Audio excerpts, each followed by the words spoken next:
మీ నాయకులలో ఎవరైనా వచ్చారా? మీ జగన్ గారు ఎక్కడ ఉన్నారు? మీరు జైల్లో ఉన్నప్పుడు కనీసం ఒక్కసారి వచ్చి పరామర్శించారా మిమ్మల్ని? మీ నాయకుడి ఆ ధైర్యం లేదు. ఈ నాయకుడికి వేరే రాష్ట్రానికి వెళ్ళి తీసుకొచ్చే ధైర్యం ఉంది. అక్కడ ఉన్న నాయకుని విడుదల చేసే ధైర్యం ఉంది. అది పవన్ కళ్యాణ్ గారి సత్తా. సింగిల్గా పోటీ చేయడం అనేది చెప్పింది కాదు. ఆయన సింగిల్గా ఇక్కడే కాదు, దేశంలో ఇక్కడ పోటీ చేసినా గెలిచే సత్తా ఆయనకు ఉంది. ఇప్పుడు మోదీ, యోగి తర్వాత ఎవరైనా పేరు ఉంది అని అంటే అది ఓన్లీ పవన్ కళ్యాణ్ గారే. అది మీరు కాపు కులం వాళ్ళు అందరూ సీఎం కావాలి, ఒక్కళ్ళన్నా మా కులంలో సీఎం కావాలి అని కోరుకుంటున్నారో అని అంటున్నాడు రాంబాబు గారు. దాని గురించి ఉంటారు. అయ్యా, నేను చెప్పదలుచుకుంది ఒకటే, ఆయన సీఎం కాదు, ఆయన పిఎం మెటీరియల్. పవన్ కళ్యాణ్ గారు అనేది పిఎం మెటీరియల్. నెక్స్ట్ తెలంగాణలో కూడా ఆయన సత్తా చాటారు. తెలంగాణలో కూడా ఆయన పార్టీకి విన్నవాలి. ఆ తర్వాత మొత్తం దేశం మొత్తం తన పార్టీని విస్తరించాలి. తద్వారా ఆయన పిఎం కావాలి. ఆయన కింగ్ మేకర్ అన్నట్టు. కింగ్ మేకర్కి ఒక పని చేసేవాడికి చాలా తేడా ఉంటుంది. మీ నాయకుడు మీరు ఏమనుకుంటారో మాకు తెలియదు. మా నాయకుడు మాత్రం మాకు కింగ్ మేకర్. అంటే ఆంధ్రాలోనే కుల రాజకీయం ఎక్కువ. ఈ రాంబాబు గారు వచ్చి కులాలను రెచ్చగొట్టే మాటలు మాట్లాడుతున్నారు. మరి దాని గురించి రాంబాబు గారికి ఏం చెబుతారు మీరు? వీళ్ళకి ఒకటేనండి, వీళ్ళకు అభివృద్ధితో పని లేదు. వీళ్ళు చేయదలుచుకుంది ఒకటే, ఏదైతే అధికార పక్షం ఉందో ఆ అధికార పక్షం ఏదైతే అభివృద్ధి చేస్తుందో వాటిని కించపరచాలి, వాళ్ళని కించపరచాలి.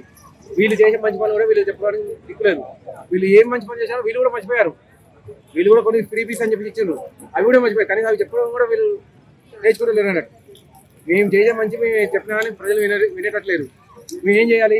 అధికార పక్షాన్ని తిట్టాలి, అప్పుడు మేము బాగా గుర్తుంటామని చెప్పి అనుకుంటున్నాం.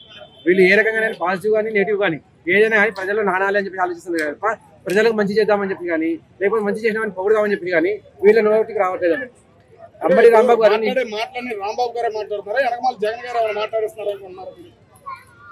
జగన్ గారిది ఒక్క మనస్తత్వం అండి. ఆయన చూసేది చాలా తక్కువ, గుడ్డిగా బతికేది ఎక్కువ అన్నట్టు. ఆ పని వల్లనే ఆయన మొన్న ఎలక్షన్లో ఓడిపోవడం జరిగింది. ఆయన ఏమనుకున్నాడంటే ఈసారి నాకు 150 కాదు 170 సీట్లు వస్తాయని చెప్పాను. ఆ మాట ఆయన ఎక్కడ మీరు ఆయన అన్యాయాలు చెప్పినాడు. సార్ మంది చాలా ఫుల్ ఉంది సార్, ఫుల్ ప్రపంచం ఉంది, మంది మొత్తం మనం గెలుస్తామని చెప్పాను. ఎప్పుడైతే ఓడిపోయారో ఆయనకు ఆ మాత్రం కనుక అయితే కలిగింది. కానీ ఇప్పుడే కూడా బయటకు వచ్చేసి నేనే నా అంతటి సర్వే చేసుకోవాలి, నేనే ప్రజలు తిరగాలి అని ఆలోచన రావట్లేదు. ఆయన ఎప్పుడో ప్రకటించారు నేను పాదయాత్ర చేస్తానని చెప్పి. పాదయాత్ర ఎప్పుడు చేస్తారండి మీరు? అంటే ఎలక్షన్ ముందు చేస్తారా?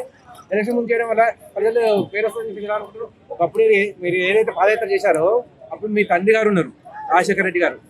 అయ్యా, మీరు ఆంధ్ర గురించి ఆలోచిస్తారు. తెలంగాణలో కూడా రాజశేఖర రెడ్డి గారి ఫోటో పెట్టుకుని పోయించే వాళ్ళు ఉన్నారు. మీ తండ్రికి మీకు చాలా తేడా ఉంది. ఇప్పుడు మీరు పాదయాత్ర చేస్తే కనీసం మీ పాదయాత్రలో పాల్గొనడానికి ఒక 1000 మంది దొరకరు. అంతటి నీచ స్థితిలో మీ పార్టీ ఉంది.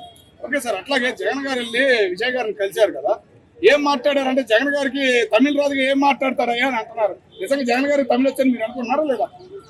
మాట్లాడాల్సిన అవసరం లేదు, జస్ట్ ఇట్లా చెప్తుంది సార్.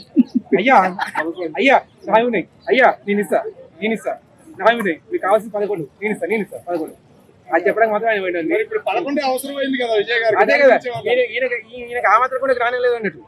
ఒక రాష్ట్రం నుంచి ఇంకో రాష్ట్రానికి మద్దతు ఇవ్వడానికి వీలేదు అని చెప్పి ఆ మాత్రం రానేలేకుండా ఈయన పోయి కలిసినాడు. నా దగ్గర 11 నేను ఇస్తా అని చెప్పి ఆ రకంగానే నాకు సహాయపడతారని చెప్పి ఈయన ఆ మాత్రం రానలే కూడా పోయి కలిసింది. టోటల్ గా తమిళ వచ్చా జగన్ గారికి రాదా మీకు తెలుసు? ఆయనకు వచ్చింది ఒక తెలుగు భాష అండి. ఆ తెలుగు భాషలో కూడా ఎన్నిసార్లు తప్పు మాట్లాడారో క్లియర్ తెలుసు మనకు. అంటే తమిళ రాదంటారు. అది చాలా దూరం. ఇంకా తమిళ అనేది తెలుగు భాషలోనే ఆయన ఎంత తప్పులు మాట్లాడుతూ తెలుసు. తమిళ దగ్గర పోయారనుకోండి ఆయన మాట్లాడితే ఏది ఉండదు. ఈయన మూగ సాగ చేయాలి, ఆయన అర్థం చేసుకోవాలి. ఆయన నటనలో ఉన్నాడు కాబట్టి ఆయన బాధ ఆయన పడతారు అన్నట్టు. Thank you.